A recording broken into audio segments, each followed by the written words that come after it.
नमस्कार, वंदे मातरम, जय हिंद। आप सभी का स्वागत है ज्ञान गंगा 247 स्टडी प्लेटफॉर्म में। राष्ट्र हित में शिक्षा, this is Mithilesh Kushwaha from ज्ञान गंगा 247 में। दोस्तों, आज है 5 फरवरी और 5 फरवरी से जुड़े जितने भी करंट अफेयर्स बन सकते हैं सारे इस वीडियो में डिस्कस करूंगा और प्रत्येक क्वेश्चन से इंपॉर्टेंट फैक्ट भी बताऊंगा। तो आप पूरा वीडियो बड़े ध्यान से देखें और सुनें तथा लास्ट में मैं आपसे 2 प्रश्न भी पूछूंगा जिसका आंसर आपको कमेंट्स बॉक्स में बताना होगा। दोस्तों, आपको बता दूं कि यह वीडियो 10 से 15 मिनट की होती है और मेरा मोटो है सीमित समय में बेहतर कंटेंट प्रोवाइड कराना जो परीक्षा की दृष्टि से महत्वपूर्ण हो। तो चलिए शुरू करते हैं आज के इम्पोर्टेंट विचार से। आज का विचार है, जब तक भी पढ़ाई करने बैठो ये सोच कर करो कि आखिरी पढ़ाई कर रहा हूँ, कल मेरा एग्जाम है। यकीनन इस सोच के साथ की गई तैयारी एक अलग लेवल की होगी और आप बड़े से बड़े एग्जाम आसानी से पास कर लेंगे। तो चलिए शुरू करते हैं आज का पहला क्वेश्चन। आज का पहला प्रश्न है, हाल ही में किस राज्य के मुख्यमंत्री ने 2025 तक राज्य को नशा मुक्त करने की घोषणा की है? तो आपका जवाब होगा उत्तराखंड। आइए कुछ उत्तराखंड के बारे में भी देख लेते हैं। दोस्तों, 74वें गणतंत्र दिवस परेड जो 2023 में हुआ, उसमें उत्तराखंड की झांकी ने पहला पुरस्कार जीता। 2022 में उत्तर प्रदेश ने जीता था यह। उत्तराखंड सरकार ने राजस्व पुलिस व्यवस्था को खत्म करने का फैसला किया है। उत्तराखंड हाई कोर्ट को नैनीताल से हल्द्वानी शिफ्ट किया गया और उत्तराखंड ने हाल ही में यानी 9 नवंबर को अपना स्थापना दिवस मनाया। आप इतना इसे याद रखेंगे। अगला प्रश्न है, हाल ही में किस शहर में मिलिट्री लिटरेचर फेस्टिवल का आयोजन किया गया है? तो इसका सही जवाब है पटियाला। आइए कुछ अन्य तथ्यों को भी देख लें। केंद्र सरकार ने प्रधानमंत्री रोजगार सृजन कार्यक्रम 2021-22 को किस वित्त वर्ष तक बढ़ा दिया है? तो यह हो जाएगा 2025 से 2026 तक। अगला आपका रहेगा, जापान के फुगाकू को पछाड़कर दुनिया का सबसे तेज सुपर कंप्यूटर कौन बन गया है? तो अब जापान का सबसे जो पहला फुगाकू कंप्यूटर था उसे पछाड़कर अमेरिका का फ्रंटियर कंप्यूटर दुनिया का सबसे तेज कंप्यूटर बन गया है। भारतीय वायु सेना में पिता पुत्री की पहली ऐसी जोड़ी कौन बनी जिसने एक साथ लड़ाकू विमान उड़ाकर इतिहास बनाया? तो इसका जवाब होगा एयर कमांडोर संजय शर्मा और उनकी बेटी फ्लाइंग ऑफिसर अनन्या शर्मा। देश भर में शिक्षा मंत्रियों का राष्ट्रीय सम्मेलन आयोजित हुआ। इसका सही जवाब है गांधीनगर में। और भारत और बांग्लादेश के बीच सीमा समन्वय सम्मेलन कहाँ संपन्न हुआ? तो यह संपन्न हुआ था सिलहट में। और जून 2022 को दुनिया की पहली इंटरनेशनल लिक्विड मिरर टेलीस्कोप कहाँ स्थापित किया गया था? वह है देवस्थल उत्तराखंड में। इसे भी आप याद रखेंगे। अगला प्रश्न है, पश्चिमी घाट में एक दुर्लभ कम ऊंचाई वाला बेसाल्ट पठार किस राज्य में खोजा गया है?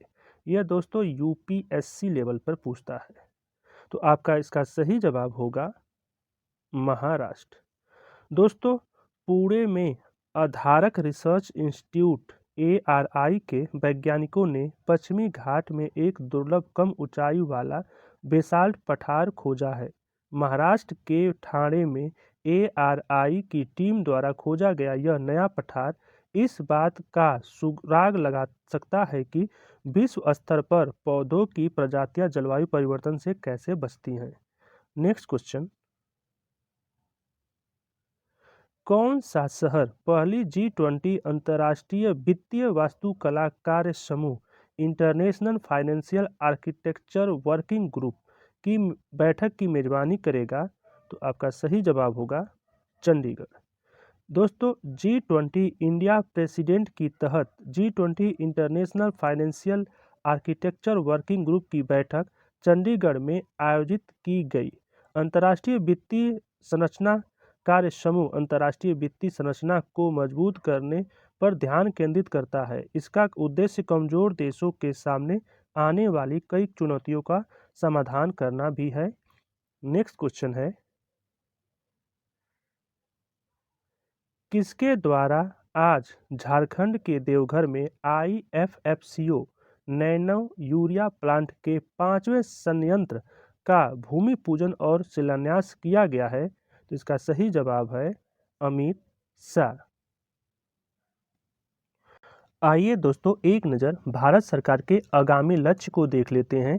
काला बाजार को पूरी तरह समाप्त करने का लक्ष्य 2023, सभी पूर्वोत्तर राज्यों की राजधानियों को रेल नेटवर्क से जोड़ना 2023 तक, 100 नए एयरपोर्ट विकसित करने का लक्ष्य 2025 तक है, विश्व की तीसरी सबसे बड़ी अर्थव्यवस्था बनाने का लक्ष्य 2030 तक, भारतीय रेलवे को नेट जीरो कार्बन उत्सर्जन बनाने का लक्ष्य 2030 तक, कुल वाहन में 30% इलेक्ट्रॉनिक वाहन करने का लक्ष्य 2030 तक है। आप इसे भी याद रखेंगे। अगला क्वेश्चन है, मोदी सरकार, केंद्र सरकार द्वारा हिमाचल में रेल विकास के लिए कितना करोड़ बजट मिला है? तो इसका सही जवाब है 1838 करोड़ रुपया। आइए दोस्तों एक नज़र भारत के नए संसद को देख लेते हैं। जो नया संसद की आधारशिला है वो 10 दिसंबर 2020 को रखी गई थी, जिसका निर्माण सेंट्रल विस्टा परियोजना के तहत 2022 में पूरा किया गया। नए संसद भवन के निर्माण का ठेका टाटा प्रोजेक्ट लिमिटेड ने 861.90 करोड़ रुपए में लिया था। भवन का design HCP design and planning commission ने किया है। नए संसद भवन का आकार त्रिभुजाकार होगा जो 4 मंजिला होगा। नए संसद भवन के निर्माण में कुल 971 करोड़ रुपए खर्च आएगा। नए संसद भवन 64,500 वर्ग फीट में फैला हुआ है। नए संसद भवन संयुक्त सत्र में कुल 1224 लोग बैठ सकते हैं। नए संसद भवन के लोकसभा सदन 888 सदस्य और राज्यसभा सदन में 384 सदस्यों की बैठने की व्यवस्था होगी। नेक्स्ट क्वेश्चन है, रक्षा में आत्मनिर्भरता। प्रधानमंत्री श्री नरेंद्र मोदी ने 6 फरवरी को कहां पर HAL की हेलीकॉप्टर फैक्ट्री राष्ट्र को समर्पित करेंगे? तो इसका सही जवाब होगा कर्नाटक, तुमकुरू में। आइए दोस्तों एक नज़र फरवरी माह के अंतर्राष्ट्रीय दिवसों और राष्ट्रीय दिवसों पर देख लेते हैं। तो आपका 4 फरवरी को विश्व कैंसर दिवस मनाया गया। 11 फरवरी को आपको मनाया जाएगा समर्पण दिवस पंडित दीनदयाल के जन्म के उपलक्ष्य में। 14 फरवरी को वैलेंटाइन डे। 20 फरवरी को विश्व सामाजिक न्याय दिवस। 21 फरवरी को विश्व मातृभाषा दिवस और 28 फरवरी को राष्ट्रीय विज्ञान दिवस के रूप में मनाया जाता है। इसे भी आप याद रखेंगे। आपका अगला प्रश्न है, भारत ने 1 दिसंबर 2022 से 1 वर्ष की अवधि के लिए G20 की अध्यक्षता ग्रहण की। इसकी अध्यक्षता में पहली energy transition working group ETWG की बैठक कब तक निर्धारित की गई है? तो इसका सही जवाब होगा 5 फरवरी से 7 फरवरी तक। आपका नेक्स्ट क्वेश्चन है, नरेंद्र मोदी ने मध्य प्रदेश की 13 वर्षीय मीनाक्षी छत्री को किस प्रकार के रोगियों की देखभाल करने के उल्लेखनीय कार्य की सराहना की है? तो इसका सही जवाब है क्षय रोग, टीबी की। अब बात हो रही है मध्य प्रदेश सरकार की, तो मध्य प्रदेश राज्य सरकार की योजनाओं को एक नज़र देख लेते हैं। CM राशन आपके द्वार योजना, इसका उद्देश्य हर महीने अपने गांव में जनजातीय समुदाय के लाभार्थियों को PDS राशन का मासिक कोटा प्रदान करना है।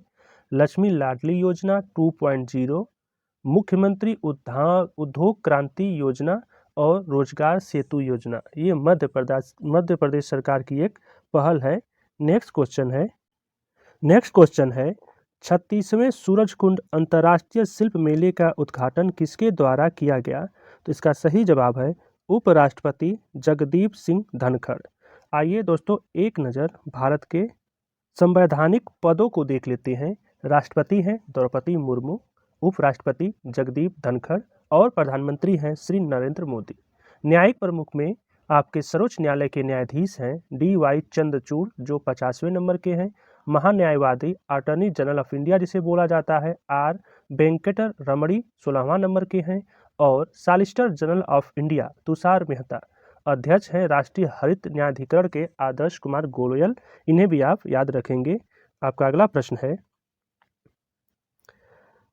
प्लास्ट इंडिया 2023 में सीईओ कॉन्क्लेव की अध्यक्षता किसने किया?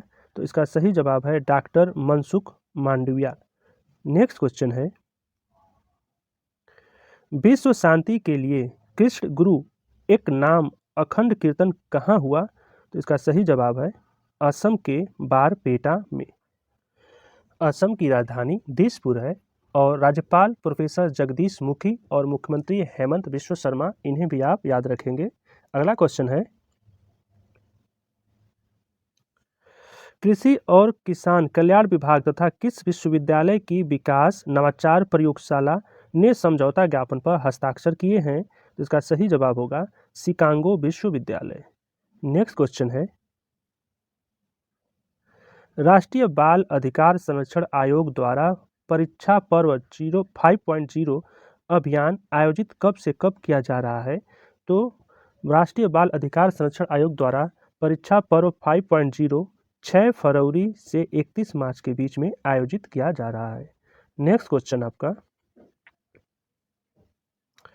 युवा कार्यक्रम विभाग फरवरी के दौरान गुवाहाटी में यूथ 20 समिट की स्थापना बैठक आयोजित करेगा। तो यह आयोजित होगा 6 से 8 फरवरी के बीच।